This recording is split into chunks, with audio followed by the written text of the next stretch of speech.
He said that was his decision, not a smart baseball play. Like, shut up, Dave. Like, you know what I mean? Like, really. If Ohtani wants to steal third base on his own, let him steal third base on his own, bro. Like, he's Shohei Ohtani. He made the call. He was wrong. He was out. Okay. I wouldn't have called him out for him. In-game live, only on SportsGrid. Multiple times on 18 today. It was just so wild. I mean, the distances, JJ hit it to the exact same spot. He had 30 feet, 36 feet, and 30 feet, and made the second playoff hole, the 30-footer there. And then they go to recut the hole, which I like. I like that, by the way. Oh, I thought it was great, but I'm like, dude, he might hole out from the fairway. Like, they cut the hole where he's hit every single approach shot. The Smiley Show, only on SportsGrid.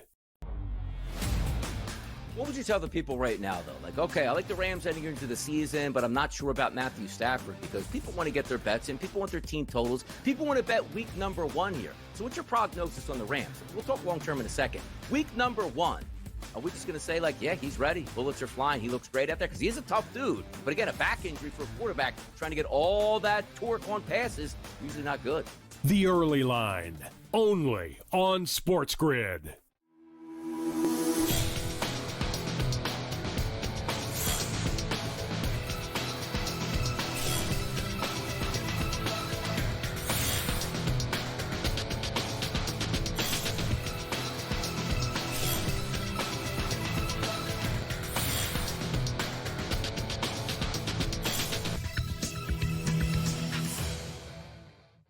Good afternoon. Welcome to NewsWire here on SportsGrid. Craig Mish back with you for our midweek edition of the show. Plenty to get to on today's program, including some updated sports betting news, some new potential options for you if you do not live in legalized gambling markets. We'll get into that with Sam McQuillan from Legal Sports Report. Very latest in the NFL and college football. We'll dive into it with Michael DeCourcy, also some Atlanta Falcons talk with Mark Zinno, and the very latest on the golf course. We've got our buddy Brady Cannon in the house, and then we'll close out the show with Adam Kaufman. For those of you who bet on the season win totals in the National Football League, we're going to run through them all, or some of them at least, as much time as we have on the show today. But let's get started. As I mentioned on yesterday's show, even if you live in California and Texas and some of these places where you don't have legalized sports betting, there could potentially be an option for you, at least for now. You may have heard this investment company called Robinhood was made news over the years for a lot of different reasons. Well, they have opened up their prediction markets for football. Now, their derivatives that they've launched includes the first 2 weeks of college and pro football. And so this is what they're calling allowing predictions and investments with customers to trade on game outcomes. Sounds a lot like betting. They're saying it's not betting. All regular season pro games and matchups, including Power 4 teams and conferences. This is a company just like Kalshi who's decided to do this. It's being challenged right now by state regulators who say, hey, look, this is gambling. There's no difference between making predictions and gambling, but hey, look, Kalshi has flown and they have worked in different states. We'll see if this continues. As college football season, week 0 begins this week. Looks like Major League Baseball has finally found some new homes, albeit an old home that becomes a new home again. MLB TV could potentially move over to ESPN's new app, which is launching in a couple of weeks. This would start, of course, next season. So that would mean that Friday Night Baseball on Apple is out, and the NBC company and Peacock would be in, and they would regain rights of Major League Baseball like they had in the 80s for Friday baseball, Sunday baseball, and also they would get the wild card round. And also Netflix is expected to announce, according to this report, that the Home Run Derby would be theirs starting as soon as next season. Meanwhile, the College Football Committee has announced changes to their SOS metric. The new metric, which is called record strength, will help the committee determine how teams performed during the regular season to determine their seeding. And this would be going into the college football playoff and qualifying it as well. It's a little complex, honestly, but so are all these AI computers these days trying to figure out who beat who and who should get in the college football playoff. I'm not here to decide. I'm just here to whine about it. Now, whining is what's going on in Indianapolis right now. Seems like Anthony Richardson is not taking his benching too lightly. His agent Derek Jackson says that his trust with the organization is officially questionable with the Colts. Maybe they gave him some other signal that Richardson would be starting. He's clearly the backup going into the year. So that leaves the New Orleans Saints to make a decision. Who in the world's going to start for them to open up the season? Is it going to be Spencer Rattler? Is it going to be Tyler Shuck? Seems like this competition is going to continue, at the very least, into their preseason game this week. Here's Kellen Moore on making that call. Quarterbacks? Yeah, they did some good stuff. I think, Tyler just starting it off. I think, we had a really, really rough first drive, just for the offense in general, not just talking about him. We just didn't start off the way we wanted to, kind of slow start. I thought he made a lot of really good decisions. He found completions. We had the missed op, with CO late in that drive, which would have been an awesome opportunity. Again, he was moving the football. We just got to get more points and more production out of that first couple drives. I think that's more important for just the whole offense, not just Tyler. And so, I thought his process, there was some good process and good, sequencing there from his standpoint. I thought Spence came in and obviously, gave us a couple big plays. The DPI I think was a big play just to get ourselves going, move the field. Him and Tipton giving ourselves an opportunity there to move down in the red zone. He made some plays. Obviously, the interception was unfortunate. That's on me just as much as anyone, just calling that particular play down there. And, and the guy made a phenomenal play. And so his response was great, just the way he responded. I thought that 2-minute drive for that whole offensive group was really, really good. Just the whole operation, guys being on the same page, understand their responsibilities, the urgency in which we played with. I thought there was a lot of good at the end. So, we'll just continue to evaluate. Despite his struggles in the preseason, the vote of confidence at quarterback from the New York Jets has come from head coach Aaron Glenn. Justin Fields has not been fantastic, but Glenn said in his press conference yesterday he is confident that the Jets' passing attack is fine. Just speaking of that physicality aspect you're talking about, it's clear you guys want to run the ball. And yep. That's going to be, very much part of your DNA. Obviously, it's very much a passing league. Is there any concern about your ability to go downfield and whatnot? Who says it's a passing league? Isn't it a passing league? Isn't that kind of... The team that won the Super Bowl, what were they in passing? 29th. Yeah. What were they in running? First. Defense, too, obviously. But... Well, we talked about offense. Do you have any... it's hard for us to see in preseason games and practice. It's, with the body of work is kind of... nobody knows what you guys are doing, like today's situation and stuff, but... where do you fall in terms of your confidence in getting the ball downfield in the pass? Very confident, because that's what practice is for. You have so many people that want to talk about a small amount of plays these guys get to go out there and play, and then everything is falling down because we throw 6 passes. Then he's Johnny Unitas when we throw 4 passes. Sounds like a lot of running coming from the Jets this season. That's my interpretation of that. Also, Aaron Rodgers, the former Jet, will not play in the Steelers preseason finale Thursday, so that means no preseason action at all for Aaron Rodgers. All right, the Chicago Cubs, they needed exactly what they got yesterday. Good team and staying involved in the wild card race. That is the key. Craig Counsell obviously happy with the outcome yesterday. Well, look, we need the roster to win. We need the whole roster to win. And, a bunch of guys today, it felt like a lot of guys did something today, and that's why you walk away with 2 wins. The throw Willie made was incredible. Sometimes you marvel at big leaguers, man. They're, 260 feet away, and they put a ball just right on the money with a throw. And so that was, when he let it go, it was like he's out. It was one of those throws where he let it go. It was going to make it in the air, and he was going to be out. Padres get a very big win over the Giants yesterday. Nick Pivetta, 6 scoreless innings. San Diego beat San Francisco 4-1. Also, Mets seemingly on the right track. David Peterson had a nice game, gave up 1 run in 8 innings, and the Mets dominate the Nationals 8-1. Here's Carlos Mendoza on the pitching performance and the bat outcome with the bats. Earlier today, you said that you wanted Peterson to attack hitters. How would you say that went? He did a hell of a job. That's where he starts. When he's thrown strike, using all of his pitches, basically competing in the strike zone, and we saw it today.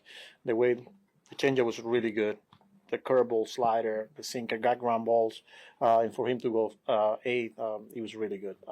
Solid and complete control, and which is good to see, especially after the last outing, for him to bounce back that way. Was there any thought of letting him go back out there? No, not really. especially with him going on regular rest next time out. I wasn't, like 100, 105, but once he got through that eighth inning at 97, I think it was, I thought it was good for him. Just on that note, I mean, 16 games in 16 days, how important was it for him to start that stretch the way that he just did? Yeah, super important. First game in this stretch, like you mentioned, where we're playing 16, we're going to need our starters. And, they're capable of, and it's a good start by Petey, but I will say just, a continuation of this last time through, when we're getting guys going into the sixth inning or giving us a quality five, and, we're going to need those guys, especially in this stretch. Big outcome for the Yankees offensively yesterday. They set a team record with 8 home runs and beat the Rays 13-3. Red Sox tied up in the ninth, coming down to almost beat the Orioles, but they come up short 4-3. And Max Scherzer, another good start for him. Toronto beats Pittsburgh 7-3. Michael DeCourcy of Sporting News joins us next to go over the latest with the New York Giants and Indianapolis Colts quarterback shuffle. Don't go away.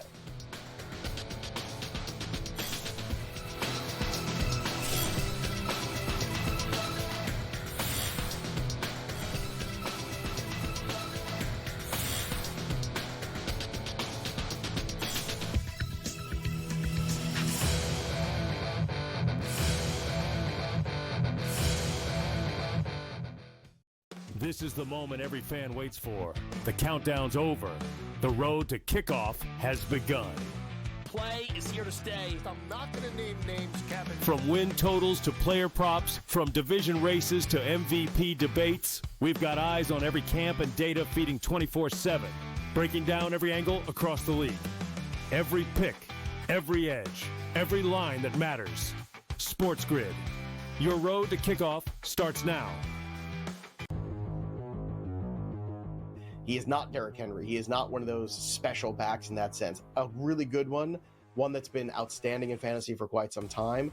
But you can also hear the buzz recently about it being more of a split backfield. And if that's so, then Aaron Jones' value takes a hit, Jordan Mason's value goes up, and there's an opportunity at some point if Aaron Jones misses time where you can see Jordan Mason take that backfield over. Fantasy Sports Today, only on SportsGrid.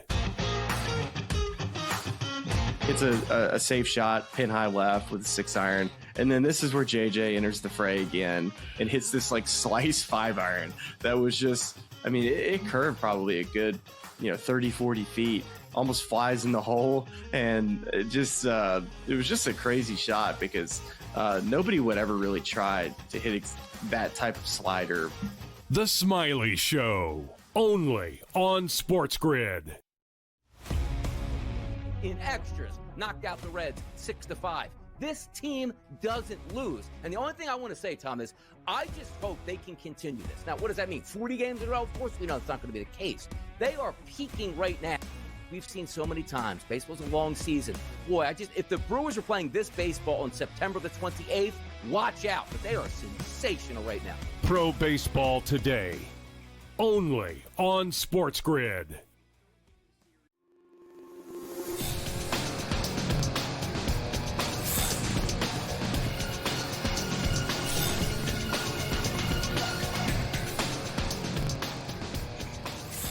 Let's weigh in on the quarterback shuffle in New York, Indianapolis, go around the league, because again, as we bring in Michael DeCourcy, the New York Giants seemingly can't even get their 3 figured out. There's rumors today Jameis Winston could be gone. In addition, Daniel Jones is gone.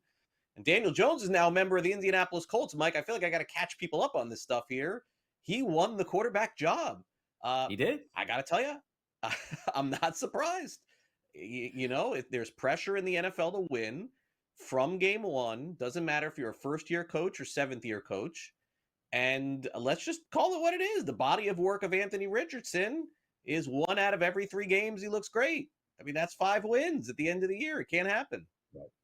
Yeah, I think the problem here is that didn't apply when the Colts drafted Anthony Richardson back in 2023 and immediately put him in the starting lineup. They knew. Everybody knew. The results were on tape. They were on his college football reference page.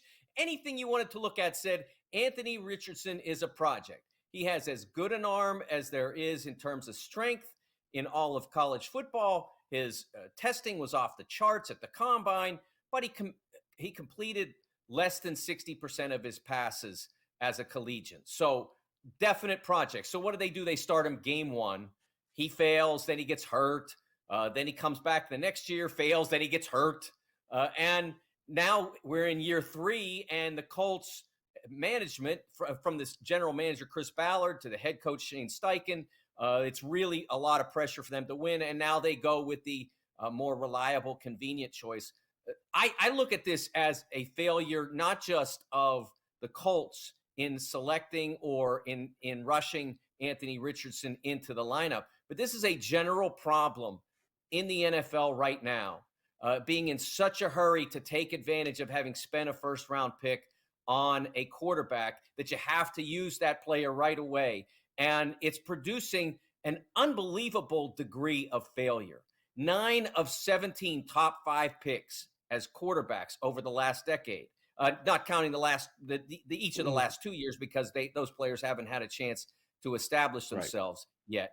But going back to Richardson's class and beyond, those players have not succeeded. 9 of them were flops out of 17. That's a terrible rank, a terrible success rate for that position and for that level of selection.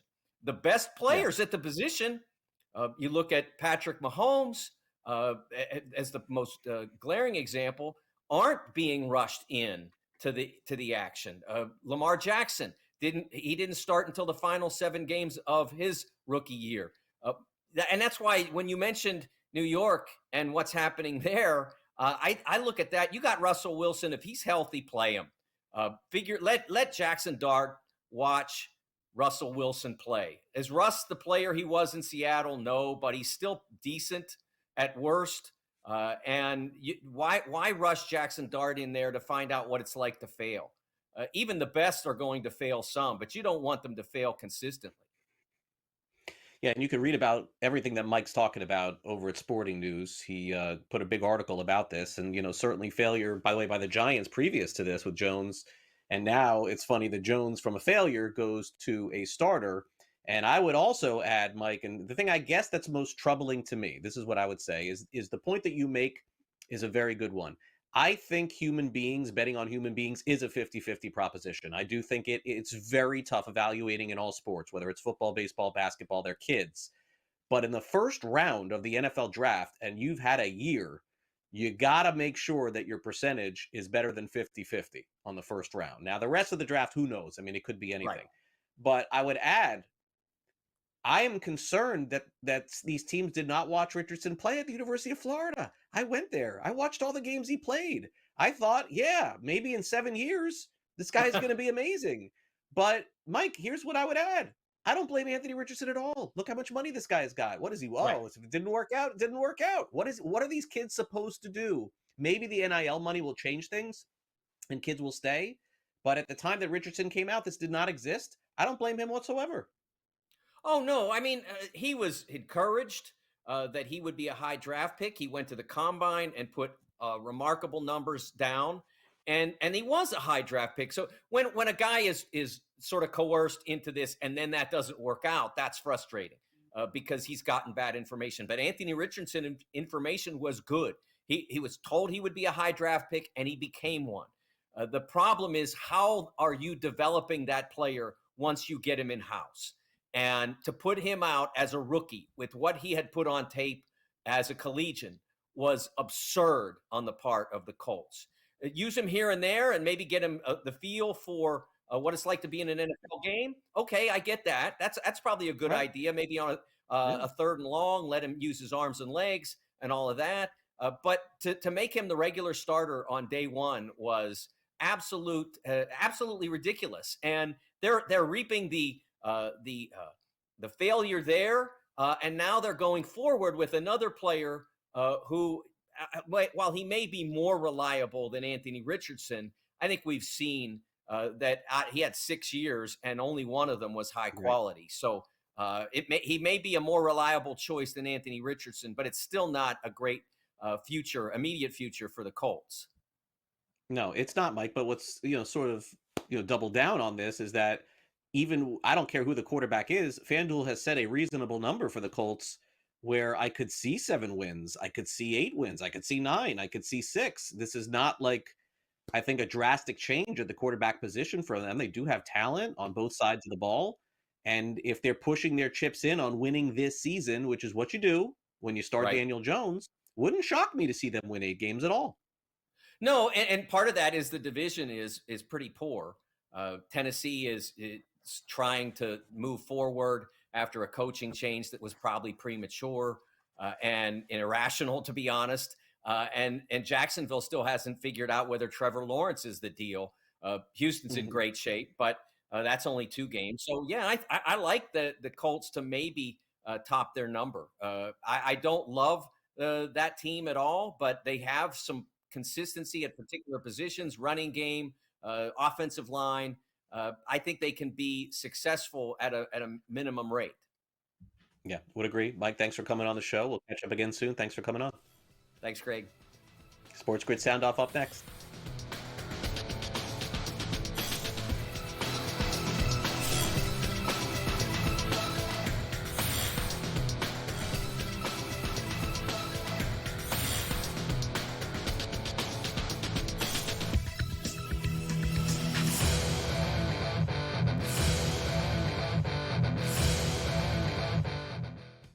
This is the moment every fan waits for. The countdown's over.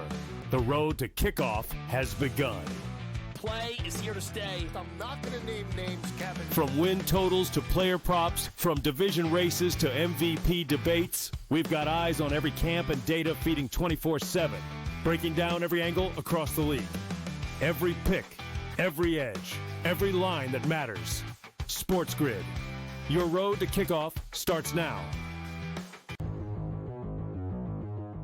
He is not Derrick Henry. He is not one of those special backs in that sense. A really good one that's been outstanding in fantasy for quite some time. But you can also hear the buzz recently about it being more of a split backfield. And if that's so, then Aaron Jones' value takes a hit, Jordan Mason's value goes up, and there's an opportunity at some point, if Aaron Jones misses time, where you can see Jordan Mason take that backfield over. Fantasy Sports Today, only on SportsGrid. It's a safe shot, pin high left with a 6-iron. And then this is where JJ enters the fray again and hits this like slice 5-iron. That was just, I mean, it curved probably a good, 30, 40 feet, almost flies in the hole. And it was just a crazy shot because nobody would ever really try to hit that type of slider. The Smiley Show, only on SportsGrid. In extras, knocked out the Reds 6-5.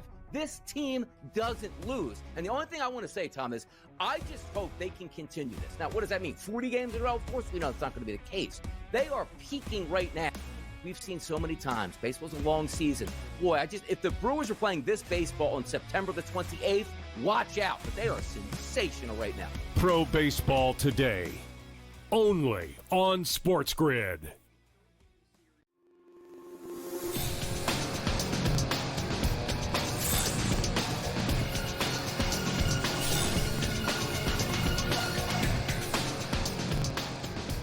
Welcome back to NewsWire. Speaking of quarterbacks, we did get some clarity in Cleveland with Joe Flacco named the starter. So we'll hear from Kevin Stefanski. Also, Sean McDermott not happy with his team's play in the preseason, and Matt LaFleur getting ready to send his Packers to their first game of the season as well. We'll have all that and more on this edition of the Sports Grid Sound Off.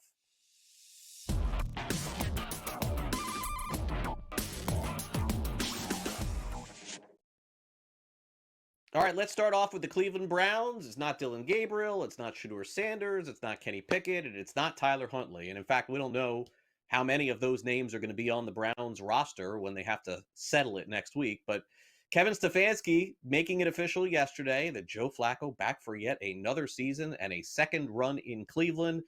Stefanski talked about how well Flacco looked and played in the joint practices and in training camp, and that was an easy decision for him to make. Yeah, all along been evaluating our guys, and I thought Joe has performed really well in camp and going back to the off-season program. I thought he's done exactly what we've asked him to do, and I think we have a lot of confidence in him. How much they started to further notice, or season or day to day, week Yeah. to week? Obviously, as you know, Tony, don't get into those type of things right now. Have a ton of faith in Joe, have confidence in Joe. I'm excited for him. His teammates know what he's about. He's a hard worker. How will the rest of the QB room shake out in terms of the depth chart? Not so concerned about depth chart, honestly. Really like our guys. They continue to work very hard. All of them. As you make decisions like this, you talk to the guys and you let them in on your thought process. But all of them should consider themselves get ready as a starter. That's how you have to handle being a backup in this league. Quarterback, also a question for the Green Bay Packers. It does appear that Jordan Love is going to be able to start their first game. Of course, he had surgery on his non-throwing hand to get things right for the regular season. Probably wears a glove or something like that. Packers, though, looking pretty good thus far in the preseason. Still Super Bowl aspirations, as always, in Green Bay. Here's head coach Matt LaFleur. Well, we did the one-on-ones for the first time in a really long time. So we'll incorporate those.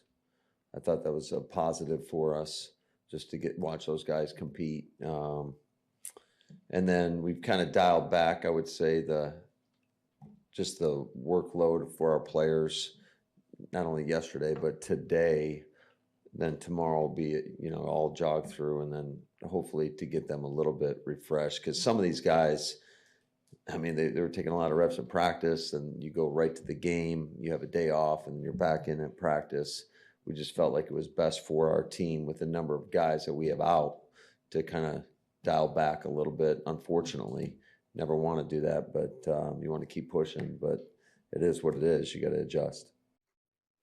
Speaking of adjusting, is there any team that needs more of one than the Buffalo Bills? I mean, I guess the preseason does not mean anything, and full confidence that the Bills will have a great season, but they've probably been the biggest disappointment in the preseason, especially after they looked so poor against the Chicago Bears this past week. Here's head coach Sean McDermott expressing what we would call some concern with the way that his team played in the month of August. Yeah, I mean, it's you try and separate it out, right? What's real, what's not. Really trying to identify fundamentally, are we where we need to be?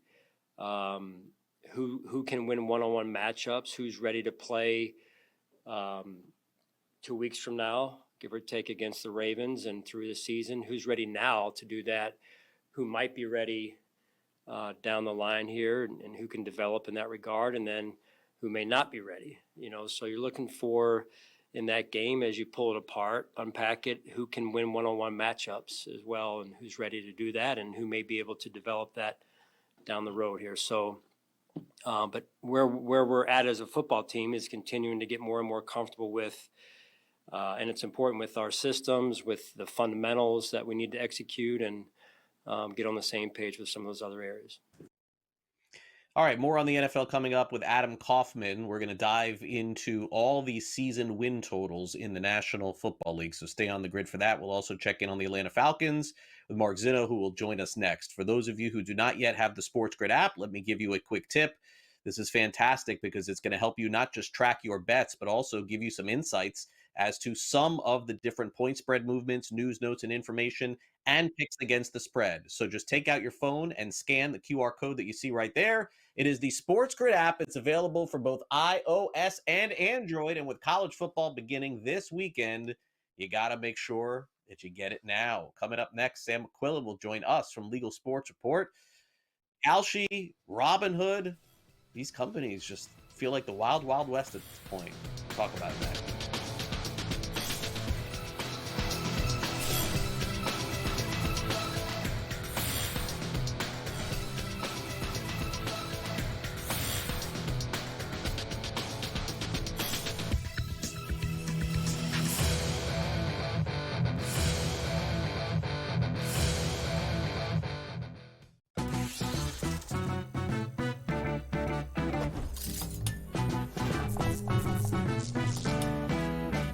Vegas knows how to celebrate. If you're headed to Vegas for your birthday, plan ahead to get all the birthday freebies the city has to offer. Just by showing your ID, you could get free cash play, scratch cards, drinks, and food at various venues on the Strip. Now, go get lucky. See you in Las Las Pages, let's get lucky. He said that was his decision, not a smart baseball play. Like, shut up, Dave. Like, you know what I mean? Like, really. If Ohtani wants to steal third base on his own, let him steal third base on his own, bro. Like, he's Shohei Ohtani. He made the call. He was wrong. He was out. Okay. I wouldn't have called him out for him. In-game live, only on SportsGrid. Multiple times on 18 today. It was just so wild. I mean, the distances, JJ hit it to the exact same spot. He had 30 feet, 36 feet, and 30 feet, and made the second playoff hole, the 30-footer there. And then they go to recut the hole, which I like. I like that, by the way. Well, I thought it was great, but I'm like, dude, he might hole out from the fairway. Like, they cut in the hole where he's hit every single approach shot. The Smiley Show, only on SportsGrid. What would you tell the people right now, though? Like, okay, I like the Rams heading into the season, but I'm not sure about Matthew Stafford because people want to get their bets in. People want their team totals. People want to bet week number 1 here. So what's your prognosis on the Rams? We'll talk long-term in a second. Week number 1. Are we just going to say, like, yeah, he's ready. Bullets are flying. He looks great out there because he is a tough dude. But again, a back injury for a quarterback trying to get all that torque on passes, usually not good. The Early Line, only on SportsGrid.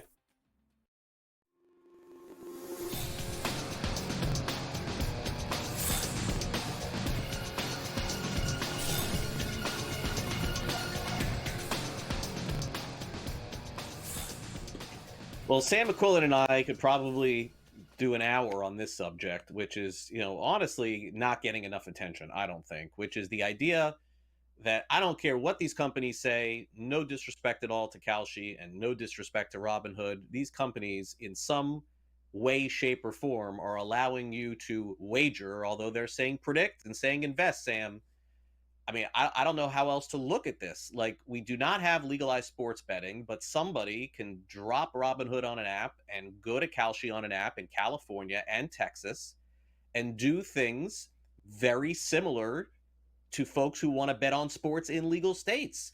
So if this passes and this continues where you could predict games and invest in sports, where does this leave sports betting with the illegal states in the United States? Yeah, it's a great question, Craig, and unfortunately one that I don't have the answer for, and it seems like nobody else really does have the answer for. You have this scenario where Robinhood and Kalshi just this week announced that they're going to be offering markets on the National Football League and college football, which builds on what they've been doing over the past year. If you go back, you'll remember that they really only started offering what they're calling these sports prediction markets, where essentially you can wager on the outcome of a game, buying a proposition into whether this team will win or that team will win. They started doing it around last year's Super Bowl, just with the Eagles and the Chiefs. And when they did that, they got a lot of pushback. People saying this looks like sports betting. We have sports betting regulated in 38 states. In order to do this, you have to get a license. You have to go through the states. You have to pay your taxes. You have to do basically what FanDuel, DraftKings, and everybody else has had to do. And one of the reasons that we waited years to have legal sports betting is because it took all of that regulatory stuff. It took the process such a long time.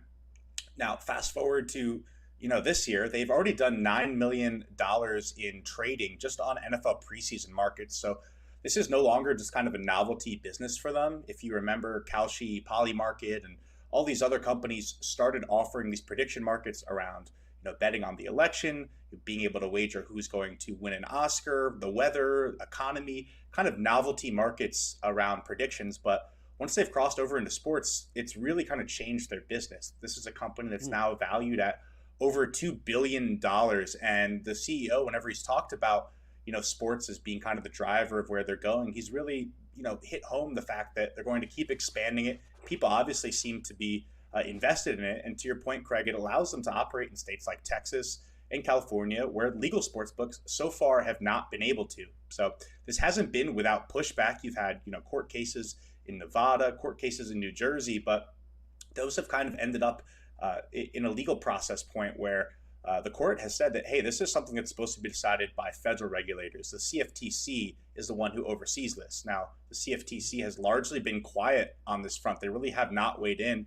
And it's allowed these companies like Kalshi, like Robinhood, to go ahead and self-certify and just offer these new markets kind of whenever they feel like it. And it kind of seems like until the CFTC pushes back, which maybe will never happen, this is going to keep going on until eventually some court case winds up with a result that rules in one favor or another that kind of gives us more clarity. But again, because sports betting is a 50-state issue, it's kind of decided state by state. And because these companies are arguing that, no, we're not subject to those laws, we're subject to federal laws, which have not been enforced, it really just creates this massive legal gray area. So sports books right now, they're watching as well. They want to see if they're going to be able to offer this. If you can't get sports betting legalized in California, maybe they can do the same thing with prediction markets. But there's a lot at stake here, with pissing off regulators in other states, with pissing off the tribes in the state as well. But kind of when you boil it all down, it looks like Kalshi and everybody else is going to keep doing these things, which are obviously making them a lot of money. Otherwise, they wouldn't be expanding. It's definitely a different kind of, it's not traded the same way as sports betting. It's a little different, but for right now, it seems like the audience is really appreciating it. Yeah. Yeah. And I do wonder, in my home state here of Florida, what's to stop FanDuel and DraftKings from offering prediction markets, and how would the Seminole Tribe respond to that? I mean, I just cannot imagine that this is going to just go over like this with no pushback, but I guess we will see. All right, so FanDuel, we found out, did not get an untethered license in the state of Missouri, but the understanding was at the time that they would find a way in somehow, Sam, and one of the ways that they did was partnering with a Major League Soccer team in Missouri. Tell us more. Yeah, FanDuel missed out on one of those 2 untethered licenses, which is designated for companies that don't have to partner with a major sports team or a major casino in the state. It was kind of a surprise they got left out, and actually allowed Circus Sports to get in and not have to do one of these deals. But like you mentioned, Craig, it's really no surprise that FanDuel found a way pretty immediately into the state. They partnered with St. Louis City SC, which is one of the several sports teams in the state, which has allowed market access under the Missouri sports betting legal agreement. Basically, a sports book can partner with them and just pay them a fee to allow it to exist in the state. FanDuel contributed, along with DraftKings, over $40 million to help get sports betting legalized in Missouri in the first place. So that was kind of the first sign that they weren't going to just take that loss and pack up shop. What is kind of interesting here is that FanDuel previously had partnered with Boyd Gaming in a lot of states. It's a big casino company which owns, casinos across the country, and oftentimes states make it where you have to partner with a casino. They weren't able to do that in this case in Missouri, because they actually just reworked the agreement, which does not give them market access to Missouri. So they couldn't kind of just go backdoor there and use something they already had. But this is going to be the only state we have legalizing sports betting, or going live with sports betting, in December of this year. So it's going to be pretty big for these companies like FanDuel, DraftKings to get in. A lot of them already have customers in the state that have bet in other states while sports betting has been legal for years. A lot of them have a big database of daily fantasy sports players as well. So there are still some licenses up for grabs. This by no means is the last license. We should probably hear about more operators in the coming months. You've already had BetMGM, Bet365, DraftKings, and Circa all obtain their licenses, but there's still a window open for operators like ESPN Bet, operators like Caesars, to do similar things where they partner with a sports team or a casino in the state. The deadline for those applications is September 12th. And then after that, we're just going to have to wait a little bit for December 1st for when sports betting eventually goes online. Yep, and that will be a big day, of course, for us here at SportsGrid as well. All right, let's get back to California here as they watch Kalshi and Robinhood just simply come in and do things that they don't want. At least they have a bigger stronghold here on sweepstakes in California. It feels like that state, Sam, doesn't want daily fantasy. They don't want sweepstakes. They don't want sports betting. They don't want anything.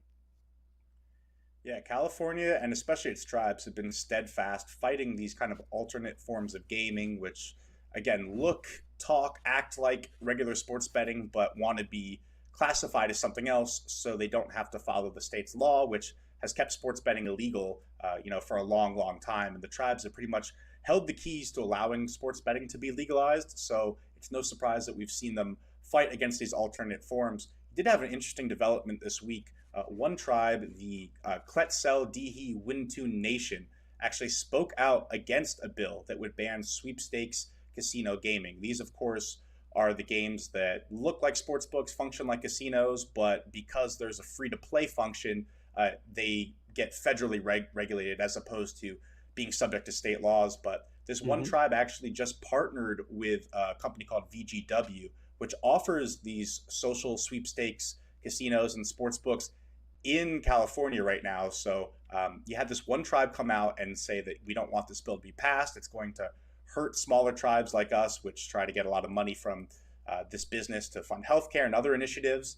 But it also comes when you've had 50 other tribes speak out against sweepstakes and really push for this bill to get done. So it throws a bit of a wrench in the process. The bill is now under what's known as the suspense file, which means it's going to be reviewed again before it goes to the floor.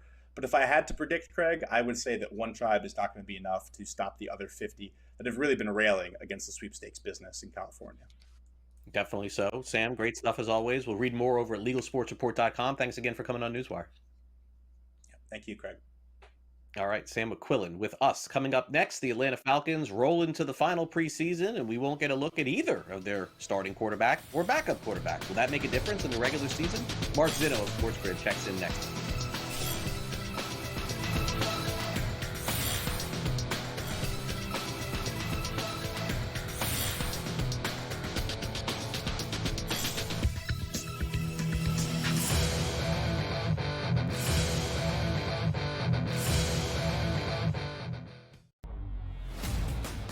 The Mets are a game and a half up in the wild card race from the Cincinnati Reds. But the Cincinnati Reds are 16 to 1, Joe.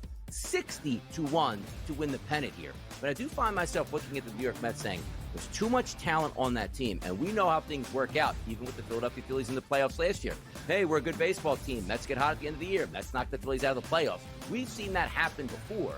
The Early Line, only on SportsGrid. Jalen Lane, fourth-round receiver from Virginia Tech, who's a dynamic slot receiver. Run after the catch. He's had a phenomenal camp. Really great offseason. He is really gifted. And obviously with McLaurin not practicing, he's getting a lot more of a look. Right. Now, the problem is, without McLaurin, they're not very deep at the outside receiver position. But Jalen Lane is a stud talent. I'm telling you, this kid should have gone higher. NewsWire, only on SportsGrid. He's going to regress a little potentially in touchdowns, but his role's not going to change. There's no other superstar on this team besides Josh Allen. So to me, James Cook, they need James Cook if the Buffalo Bills are going to repeat in that division again. They need him to be that guy in the offense because there isn't another star around Josh Allen. So James Cook is as close as it gets. I'm sorry, it's not Khalil Shakir. It doesn't look like it's ever going to be Keon Coleman or Dalton Kincaid. Fantasy Sports Today, only on SportsGrid. This is the moment every fan waits for. The countdown's over. The road to kickoff has begun. Play is here to stay. I'm not going to name names, Kevin. From win totals to player props, from division races to MVP debates, we've got eyes on every camp and data feeding 24/7, breaking down every angle across the league. Every pick, every edge, every line that matters. SportsGrid. Your road to kickoff starts now.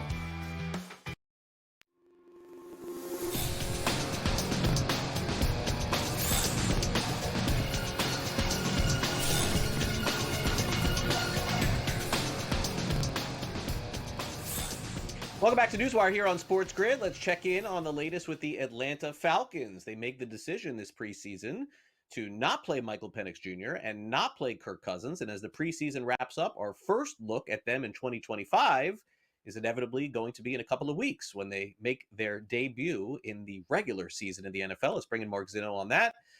Mark, it's been, certainly an interesting preseason for them. Not sure that you can get a lot out of, the players that actually played for the Falcons, but their win total this season does sit at 8.5 in a winnable division. They're plus 210 to win and also plus 132 to make the playoffs. So I guess let's start off with that. Did the Falcons need to get time in with Penix? Probably not Cousins, but did they need to get Penix in there at all, or just act like he's a vet like Aaron Rodgers and some of these other guys who didn't play?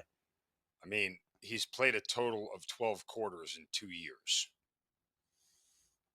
That would seem like it's not a lot, but look, there's no real formula for whether this works or it doesn't, right? I don't think anybody's concerned about Josh Allen not playing a snap in the preseason, but Joe Burrow's played probably more than he should have. Patrick Mahomes played a little bit, but other quarterbacks don't. So there's no real track record for or proven way to go about this. That said, if the offense starts poorly and they're not scoring a lot, people will say that's what happens when you don't play in the preseason. I don't know if that's an accurate thing, but it's just one of those things you open yourself up to. Like, what is the big deal about throwing him in there for 2 series in the first 2 games? I'm not sure, but they don't feel like he needs to, which kind of brings the bigger question in for the Atlanta Falcons here, Craig, this season, because I do think Penix is going to be pretty good. I don't know how great he'll be, but I do think he's going to be a very good quarterback and the Atlanta Falcons franchise quarterback for the foreseeable time going forward. And we know that they have weapons on offense. We know they've added a lot of guys on defense. That's still a little bit unproven. What we don't know is this coaching staff any good? I like Raheem Morris. I think he's a great guy. I have a great relationship with him. I talk to him every week. I just don't know if he's a good coach. And there were plenty of games last year that I could point to that would tell you that he's not a great coach. Zach Robinson, the offensive coordinator, plenty of examples last year that tell you he's not a great play caller. So Jeff Ulbrich, who was the defensive coordinator, they brought back for a defense that wasn't that good the first time he was here, and now they're bringing him back again. So there's a lot of questions about this coaching staff heading into the season. Yeah, I think that's fair, and maybe that will get worked out this year. We'll see, but you never want to see an injury just before the end of the preseason, and I guess that's what happened today, Mark, with an offensive lineman. Yeah, Caleb McGarry, who's the right tackle, was carted off the field. He needed to be assisted off the cart back into the locker room. Don't have any more information at this point in time, but the point simply is that Caleb McGarry is the right tackle. It's like, okay, it's not as bad as a left tackle, except you forget Michael Penix is a lefty. So the right tackle is essentially his blindside tackle, the more important tackle of the two. Jake Matthews is the left tackle. Caleb McGarry is the right. He just signed a brand new 2-year extension a couple of weeks back. So he got his money, which was good for him. But we have no idea what the status of the injury is. But going off on a cart never is a good look at this point in time. And we'll see what it awaits. But if they lose Caleb McGarry for an extended period of time, that could be a very serious problem. All right, we'll see and get an update on the Falcons as we go. Right now, they are plus 210 to win the division, with Tampa Bay being the favorite at even money, essentially plus 100, maybe some minus 105s depending on where you bet it. The surprising number to me going into the year, Mark, is Carolina. I mean, I must be missing something for them to be plus 420. I guess a big improvement is expected, or maybe it's just the fact that everybody's going to beat up on the Saints this year. They're expected to be the worst team in the NFL. So 3-team race or 2 for you? I won't count out the Panthers just yet. I mean, look, that number is relative to the team that is the favorite, right? If I told you Tampa Bay was $3 better than Carolina, you'd go, okay, that makes sense.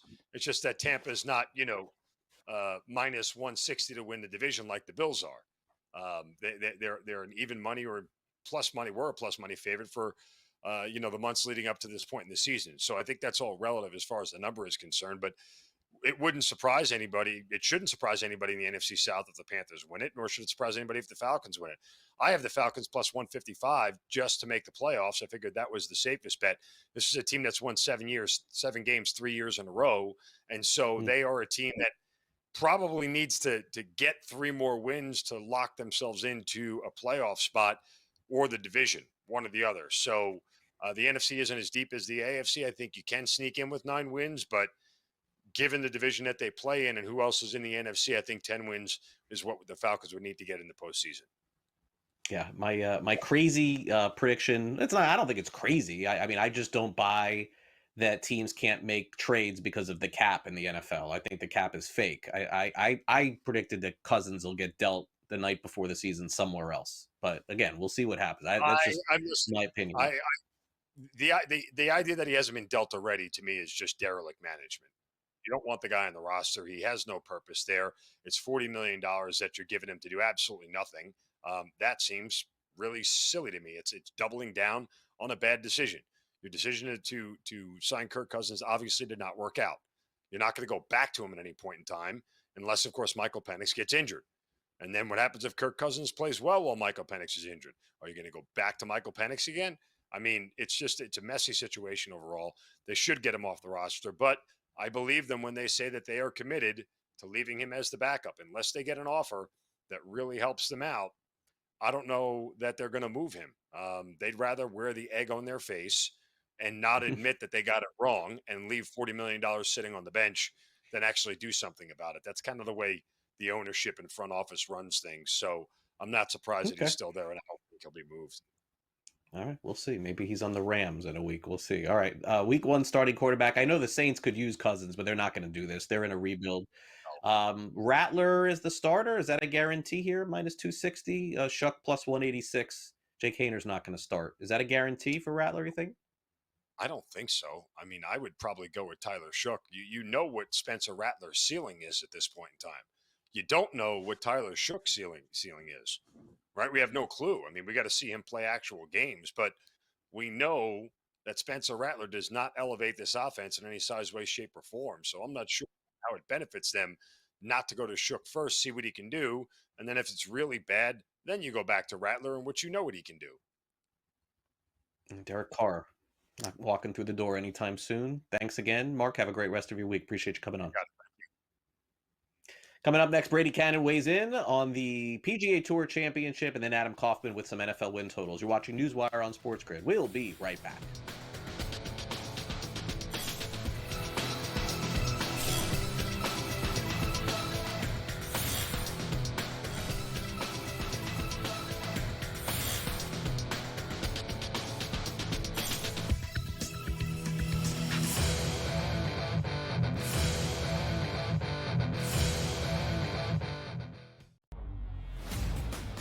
The Mets are a game and a half up in the wild card race from the Cincinnati Reds. But the Cincinnati Reds are 16 to 1, Joe. 60 to 1 to win the pennant here. But I do find myself looking at the New York Mets saying, there's too much talent on that team, and we know how things work out, even with the Philadelphia Phillies in the playoffs last year. Hey, we're a good baseball team. Mets get hot at the end of the year. Mets knock the Phillies out of the playoffs. We've seen that happen before. The Early Line, only on SportsGrid. Jalen Lane, 4th round receiver from Virginia Tech, who's a dynamic slot receiver. Run after the catch. He's had a phenomenal camp. Really great offseason. He is really gifted. And obviously with McLaurin not practicing, he's getting a lot more of a look. Right. Now, the problem is, without McLaurin, they're not very deep at the outside receiver position. But Jalen Lane is a stud talent. I'm telling you, this kid should have gone higher. NewsWire, only on SportsGrid. He's going to regress a little potentially in touchdowns, but his role's not going to change. There's no other superstar on this team besides Josh Allen. So to me, James Cook, they need James Cook if the Buffalo Bills are going to repeat in that division again. They need him to be that guy in the offense because there isn't another star around Josh Allen. So James Cook is as close as it gets. I'm sorry, it's not Khalil Shakir. It doesn't look like it's ever going to be Keon Coleman or Dalton Kincaid. Fantasy Sports Today, only on SportsGrid. This is the moment every fan waits for. The countdown's over. The road to kickoff has begun. Play is here to stay. I'm not going to name names, Kevin. From win totals to player props, from division races to MVP debates, we've got eyes on every camp and data feeding 24/7, breaking down every angle across the league. Every pick, every edge, every line that matters. SportsGrid. Your road to kickoff starts now.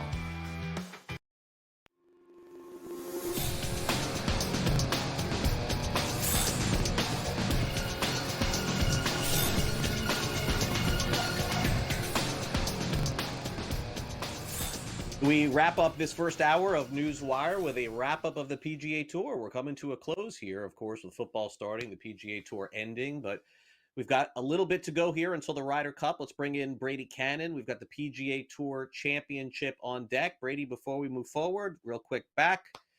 Scotty Scheffler wins another tournament. This is, I don't know. It's getting boring at this point. He's just dominating out there. He's doing things that we've never seen before on a golf course. I mean, we had Keith Stewart on earlier in the week, and I guess when I sort of put him in that Tiger category and the others, I didn't realize that he's still got a long way to go to reach some of the accomplishments that some of the best golfers in history have, but he's well on his way. You're exactly right. In both cases, he's got a long way to go, but he is absolutely on pace.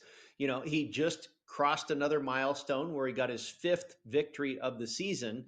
And he's the first guy to have consecutive seasons back to back with 5 wins or more since guess who? Tiger Woods. So yeah, it seems like every month or two that goes by, he, checks off another box that the last guy to do it was Tiger. So you're right. He's got a long way to go, but this is the closest thing we've seen to Tiger in a long time. And he'd have to keep doing this for a long time to catch Tiger, but it's fair, as you said. What's unfair is having to figure out who is going to win if he doesn't this week in Atlanta, because Scotty is plus 150. I mean, this is just ridiculous here. Plus 150 at a golf tournament. Rory, as you see, is plus 850. Fleetwood 14-1. Oberg 18-1. Russell Henley 20-1. Justin Thomas 25-1. And what I would guess, Brady, is that the sports books who are taking bets on the PGA Tour Championship are doing very well. Because generally speaking, when it comes to this, if you have such short odds on a golfer, and it doesn't matter who, if it's Scotty or someone else, everyone's taking their shots on everybody else, and nobody's coming in. It's interesting that you say that. I just got the, press report from BetMGM as far as where the money is and everything. Over 60% of the handle at BetMGM is on Scotty Scheffler this week. Well, he is their very biggest liability. Well, it's just, and you know how it is. The general public is going to gravitate towards the favorite, but even that price apparently is not keeping people away. And I get it. Are you going to really argue with anybody that says, I think Scotty's going to win this week? No, I didn't take him. No, I went with the 3 guys that I figure can challenge Scotty the most, and they're all having maybe the best years of their career. I went with Tommy Fleetwood at 14-1, who's about the 3rd choice on the board behind Scotty and Rory. And then I went with Russell Henley at 20-1. He's having a fantastic season as well. And then, of course, your United States Open champion. Has there been many people better than J.J. Spaun? So Spaun, Fleetwood, and Henley, I think maybe other than Scheffler, are the best guys in this field right now this week to give Mr. Scheffler a threat. And you know how we've adjusted with betting Scotty, and I'm not going to take plus 150. But on the other hand, if he's tied for the lead or in the lead by a shot or something like that heading into Sunday, and he's minus 500, I'll take that chance and I'll lay that price, because with only 18 holes to go, I know what's going to happen. With 72 holes left to go, I'm not so sure just yet. It feels unfair for me to ask you to take somebody else because it's not working, but we do try and handicap this in a way that at least gives people a chance to take people behind the curtain, Brady, as to what you're thinking. So at this point, I'm not going to hold you to it, but is there anyone else that you like on the card this week? Well, like I say, those 3. I mean, there's only 30 players in the field, right? So we can't really bet on 8 to 10 guys this week like we normally might with 150 some people in the field. But took a shot with 3 of them. Again, Tommy Fleetwood, who, boy, would that be cool, for him to finally get over that hump here in the season finale and win the FedEx Cup. Russell Henley and J.J. Spaun. Sam Burns is really good right now. He's a popular pick. Victor Hovland is a very popular pick. I think there's a handful of guys that make some sense this week. You can't pick them all. I went with the 3 guys that it's really big here with tee to green and par 4 scoring. And again, Henley, Fleetwood, and Spaun, 3 of the best in those categories. Well, Brady, we'll see what happens this week. And of course, Brady's contest show is getting ready to debut, right, Brady? We're going to have that coming on the air here soon on SportsGrid. This Friday, yeah, absolutely. A couple of preseason episodes before we kick off for keeps and get into the Las Vegas football contest show season in earnest. Awesome stuff, Brady. We'll see you again, I believe, tomorrow here on the show. Thanks for coming on. Yeah, we'll do some football contest talk with you, my friend. Looking forward to it. All right, first hour is in the books. We got 30 minutes to go with Adam Kaufman of SportsGrid. NFL win total odds coming up next.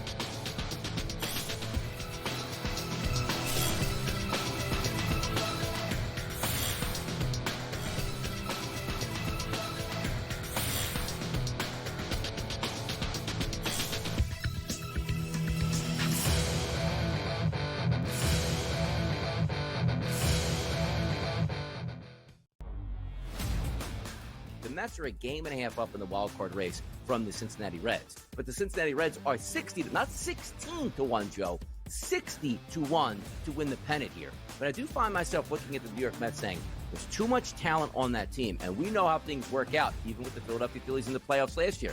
Hey, we're a good baseball team. Mets get hot at the end of the year. Mets knock the Phillies out of the playoffs. We've seen that happen before. The Early Line, only on SportsGrid. Jalen Lane, fourth-round receiver from Virginia Tech, who's a dynamic slot receiver. Run after the catch. He's had a phenomenal camp. Really great offseason. He is really gifted. And obviously with McLaurin not practicing, he's getting a lot more of a look. Right. Now, the problem is, without McLaurin, they're not very deep at the outside receiver position. But Jalen Lane is a stud talent. I'm telling you, this kid should have gone higher. NewsWire, only on SportsGrid. He's going to regress a little potentially in touchdowns, but his role's not going to change. There's no other superstar on this team besides Josh Allen. So to me, James Cook, they need James Cook if the Buffalo Bills are going to repeat in that division again. They need him to be that guy in the offense because there isn't another star around Josh Allen. So James Cook is as close as it gets. I'm sorry. It's not Khalil Shakir. It doesn't look like it's ever going to be Keon Coleman or Dalton Kincaid. Fantasy Sports Today, only on SportsGrid. This is the moment every fan waits for. The countdown's over. The road to kickoff has begun.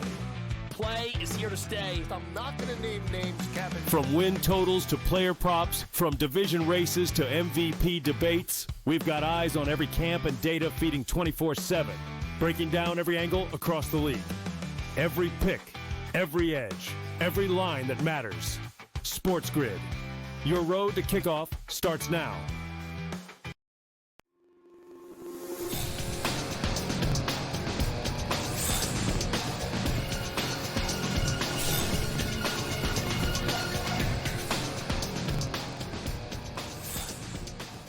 All right, welcome back to NewsWire here on SportsGrid. We have convinced Adam Kaufman to sit here on the show for approximately 25 minutes.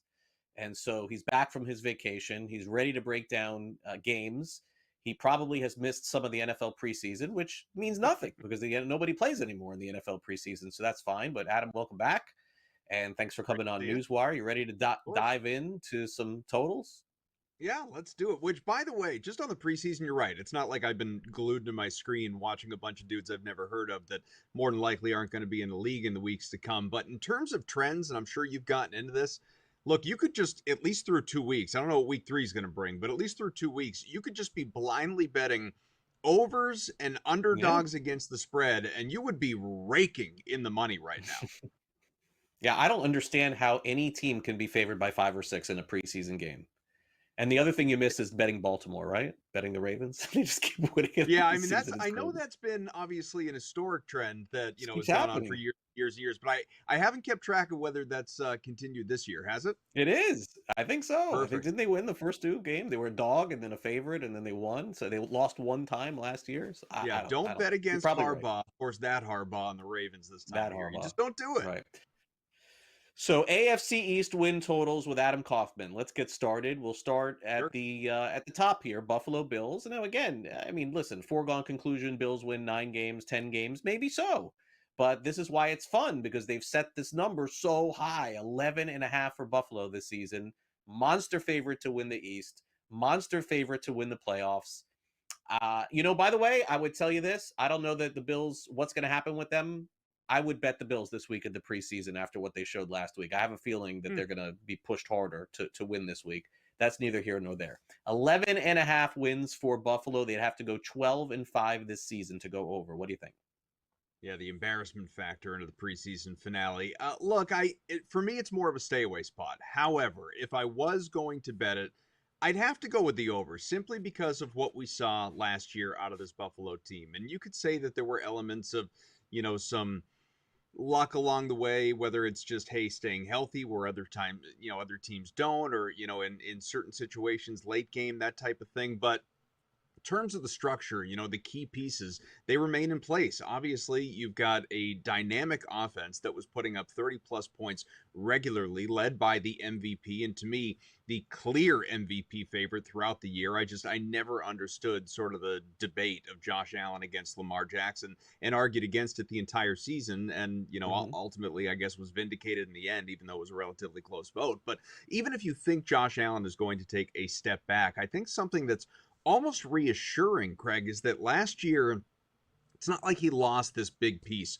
off the offense. It was the old Tom Brady, like his favorite receiver is the open receiver kind of thing. There wasn't a single pass catcher within that offense that exceeded 850 receiving yards, which when you're considering it was the most valuable player of the National Football League throwing him the ball, that's kind of mind-boggling, right? That there wasn't some superstar catcher as part of that offense, and there just wasn't.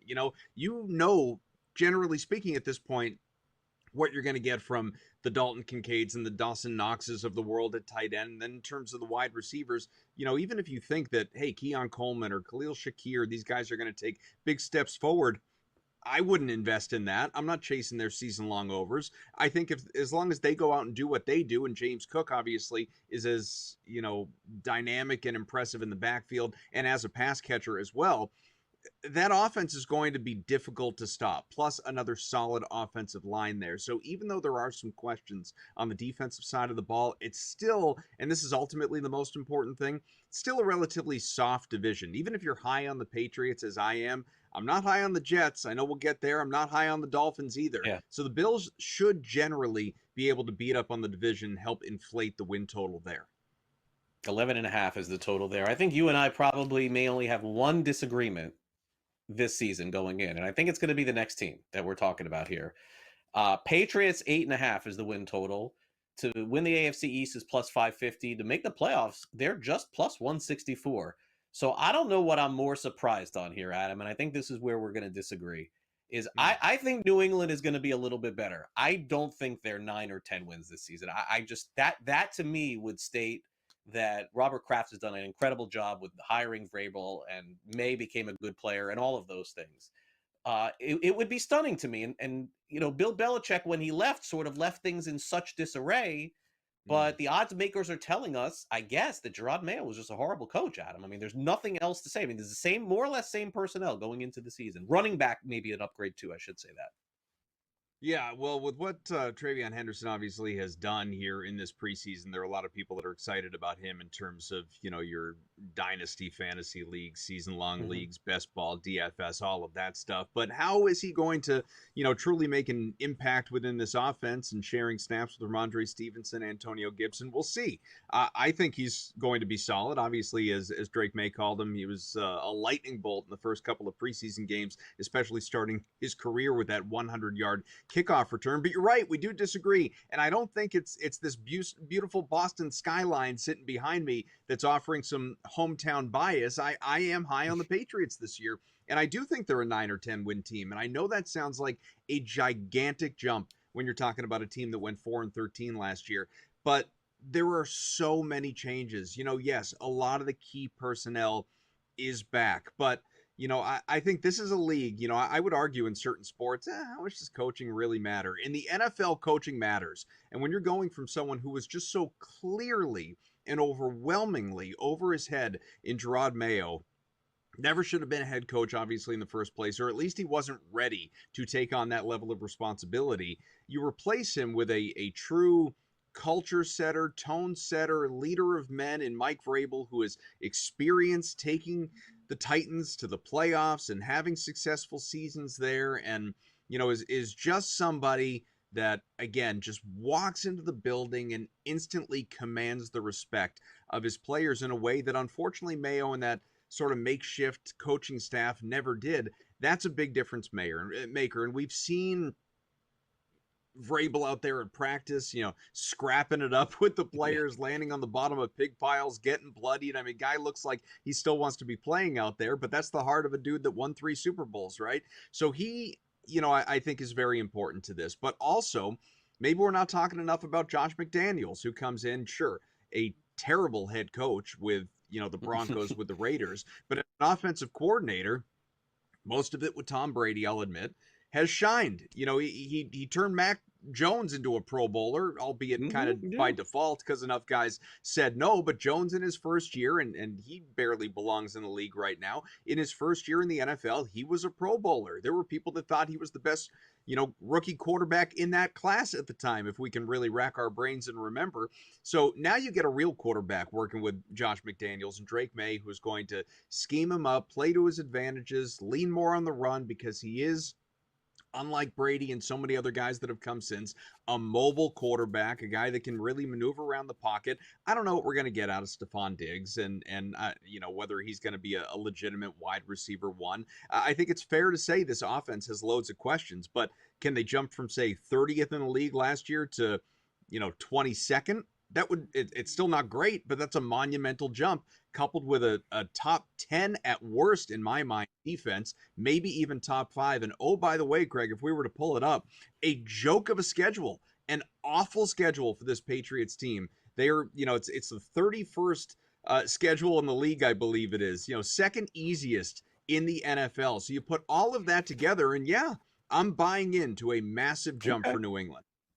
Yeah, and by the way, that's the issue for me, is that a massive jump for New England can be +4 and still go under. I mean, they could win 4 more games than they won last season and still go under the total. That to me, I just can't get around it, but we'll agree to disagree there. Let's do this. We'll take a quick timeout. We'll knock out the Dolphins. We'll knock out the Jets. We'll take a look at Offensive Rookie of the Year and some other odds that are now posted on the FanDuel Sportsbook with Adam Kaufman of SportsGrid. You're watching NewsWire, and we'll be right back after this.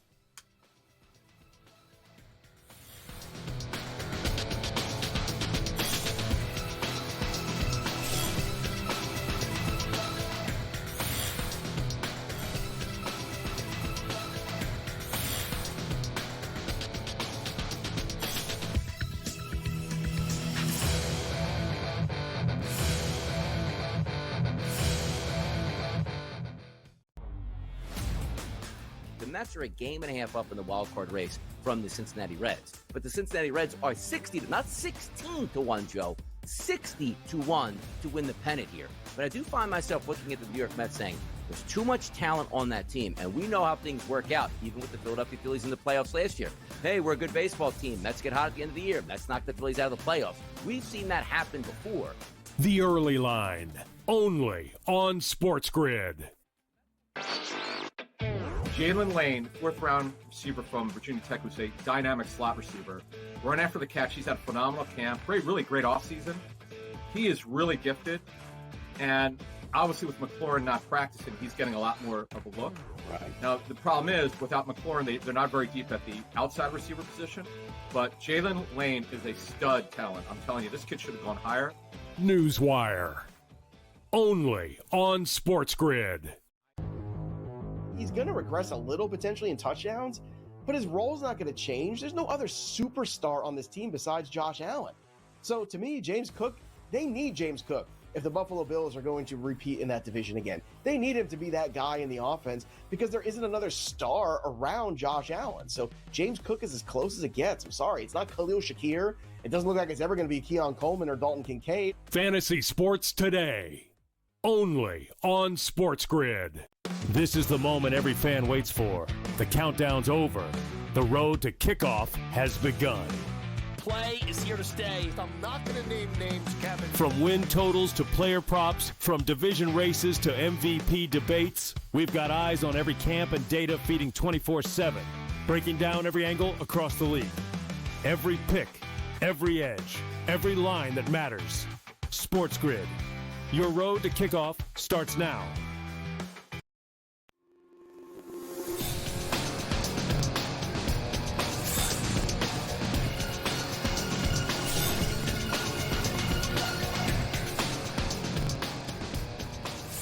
All right, welcome back to NewsWire here on SportsGrid. Let's wrap up the AFC East win totals with Adam Kaufman of SportsGrid. You'll catch him, of course, on in-game lives all throughout the football season, going over game days, college and pro as well. Adam, let's take a look at the New York Jets. They have one of the lowest win totals on the board. I believe New Orleans is higher. New Orleans is lower. I think Cleveland is lower as well. The Giants may be a little bit lower than this. Theirs is 5.5 going into the season. To win the East, it's 18-1. To make the playoffs is plus 490. So, when it comes to betting, my opinion on this stuff, Adam, is that I've never been a guy who likes to take the angles on the low and the high. I kind of like to work with the middle a little bit because the variance is just so extreme with something like this. Like, if they're not the worst team in the league, they may win 7 games. And conversely, that's why I don't mess with the Bills number either, because it's like one thing happens to them and boom, it's over 2. So I don't know. I'm probably a stay away on a number like this. I just, for the Jets' sake, hope that they play competitive games this year. So I'm just pulling something up. You got me thinking about this now because, FanDuel, if you haven't spent much time on this, is now offering basically a win band market for every NFL team. It's not just your standard, do you want the over or the under 5.5? You can bet the range and get yourself a more desirable number. And so, I'm just building something out now as we're chatting.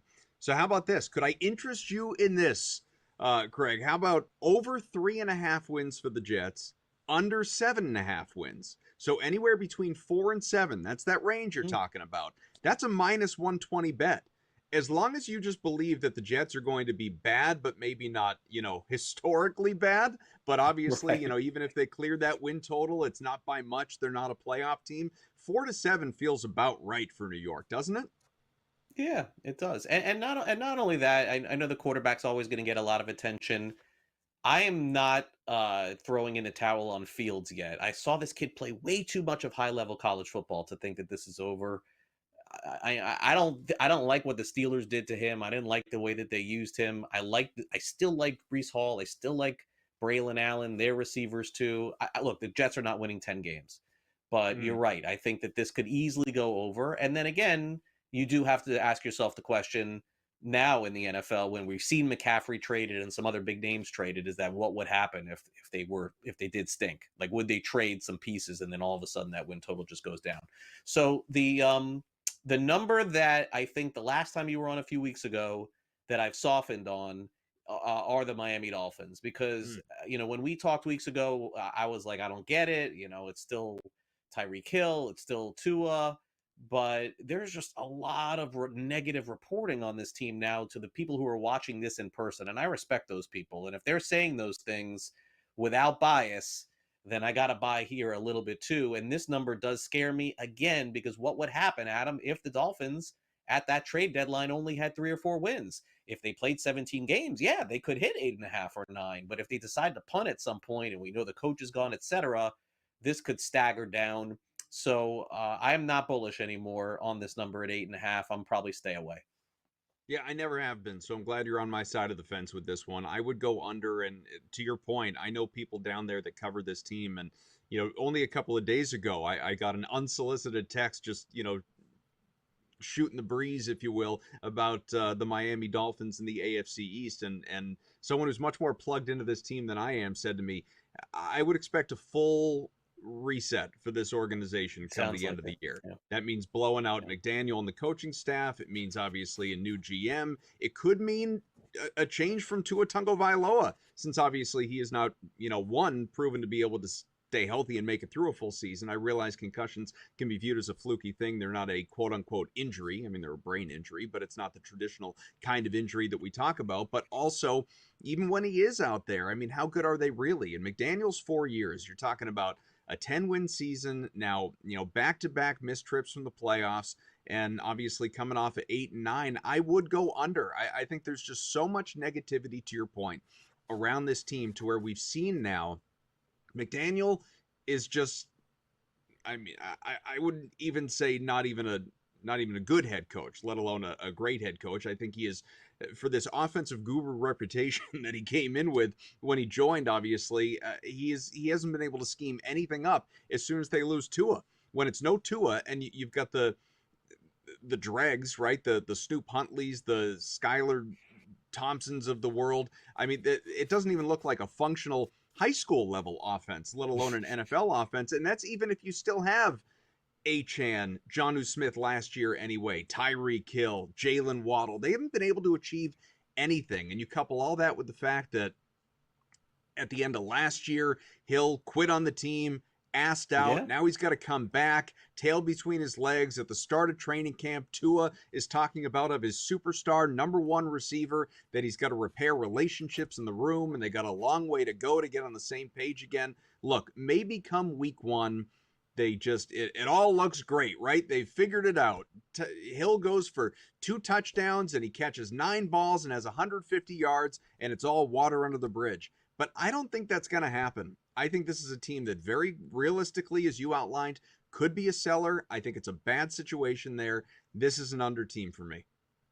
Yeah, and I would say there's very few teams, and if you remember, the Saints started off 3-0 last year too, but there's very few teams that I would say week one you're going to learn a lot about for the season. I think Miami is one of those teams, because I got to tell you, Adam, if they're just dumping the ball over the middle to Darren Waller and Waddle, and it's back to what we saw from that offense at the end of last year, the dink and dunk, forget it, because their defense is not good enough to hold anybody up. So I think we'll learn something about that with the Colts. All right, now let's get to, speaking of wide receiver and Tyreek Hill, nowhere on the board for most receiving yards this season. Jamar Chase is the favorite, plus 650. Amon-Ra St. Brown, Mike Evans, Justin Jefferson, Devontae Adams. Those are the favorites this season. I mean, could be somebody off the board very easily, but Chase has led, Jefferson has led. We've seen those names lead recently.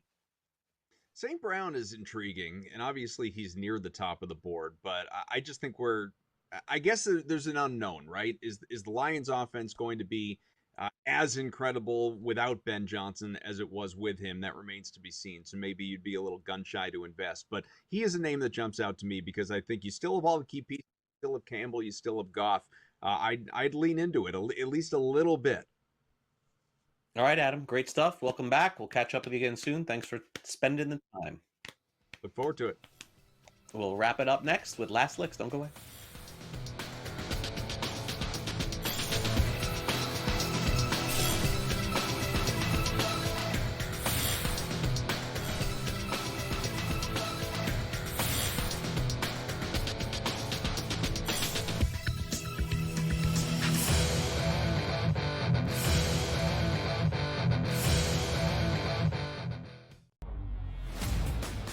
The Mets are a game and a half up in the wild card race from the Cincinnati Reds. But the Cincinnati Reds are 16 to 1, Joe. 60 to 1 to win the pennant here. But I do find myself looking at the New York Mets saying, there's too much talent on that team, and we know how things work out, even with the Philadelphia Phillies in the playoffs last year.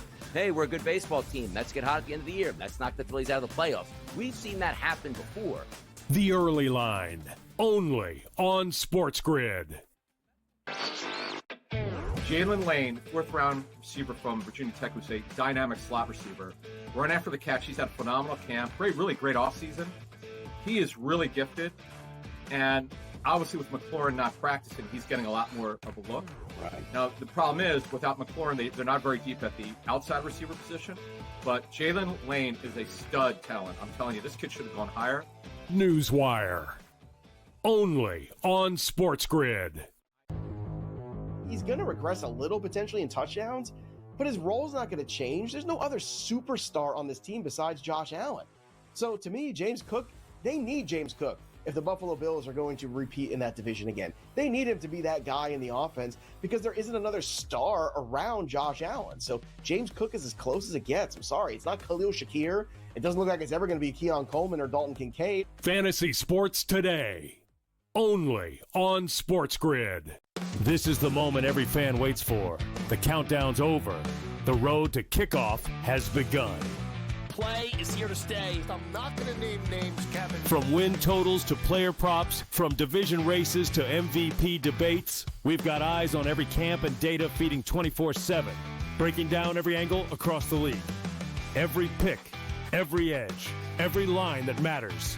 SportsGrid. Your road to kickoff starts now.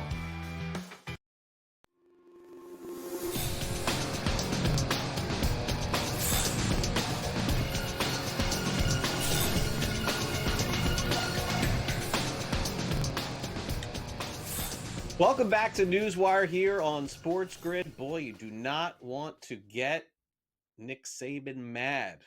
Seems like a former college football player has done that. We'll also talk a little bit about Rory McIlroy and end with a little fun, as we always do on this edition of NewsWire. It's time now for some Last Licks.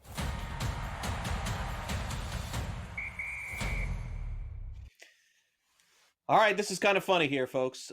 So Nick Saban, thus far, since he's been retired, most people feel he's done a fantastic job on media, right? Like wherever he has gone, I believe it's ESPN, and being on game day and doing some of the broadcasts, everyone seems to think his analysis is great. He's lightened up a little bit. He's a lot of fun. A+. From everybody. It's pretty much the way it seems. There has not been any rumor or any discussion at all about him returning to college football. Forget the pros. That's not happening. But you just don't hear it. So I think it was a little bizarre to see his former quarterback, Greg McElroy, come out and do an interview and say that he has heard through the grapevine that Saban would like to potentially return to college football. When Saban left, he said that this whole NIL thing and the money thing was just not for him. And boy, did Nick Saban respond to Greg McElroy. Saban, in a very poignant comment, said McElroy used to play quarterback at the University of Alabama, and had he said something like that at the University of Alabama, he would have gotten his bleep kicked. Yes, that is a quote from Nick Saban. I mean, I'm going to say this. Don't take that as a comment that it's never happening, because Nick Saban once told all the reporters in South Florida while he was the coach of the Miami Dolphins that he was not going to be the head coach at the University of Alabama. And then the next week, he took the job at the University of Alabama. That's on the side here. But to hear Saban say so angrily and go against something like this at a former player of his is a little strange. So in the end, could Saban return to college? Yes. Do I think it's going to happen anytime soon? No. And reporting is so good these days. Usually where there's smoke, there's fire. There's been no smoke on Saban returning to college football. So for now, I'm going to say much ado about nothing. And Greg McElroy, you don't want to go face-to-face right now with Nick Saban anytime soon. All right. Rory McIlroy, of course, was the champion of the Masters this year. It was like a watershed moment for him. Best event, best win of his career. McIlroy said that he bought up the last 1,100 Masters flags after he won back in April. And each flag sells for $179, Masters flags there, which means he spent $200,000 for a memento of winning the Masters, which is pretty cool. So now you may ask yourself, $200,000, that's so much money. This is like nothing. I mean, how much money did he win for the Masters? Millions? 3 million? 5 million? 7? 20? I don't even know what the answer is to that. But it looks like he has got his man cave going with every single Masters flag that he had 1 through 18. The ones that he didn't take back in April. So drop in the bucket for Rory on this one. No big deal. Finally, not a drop in the bucket for Adidas. Now, in this day and age, different things are happening in both college football and even at the high school level. In fact, Adidas has committed millions of dollars to purchase equipment for several, not college, high school teams in South Florida.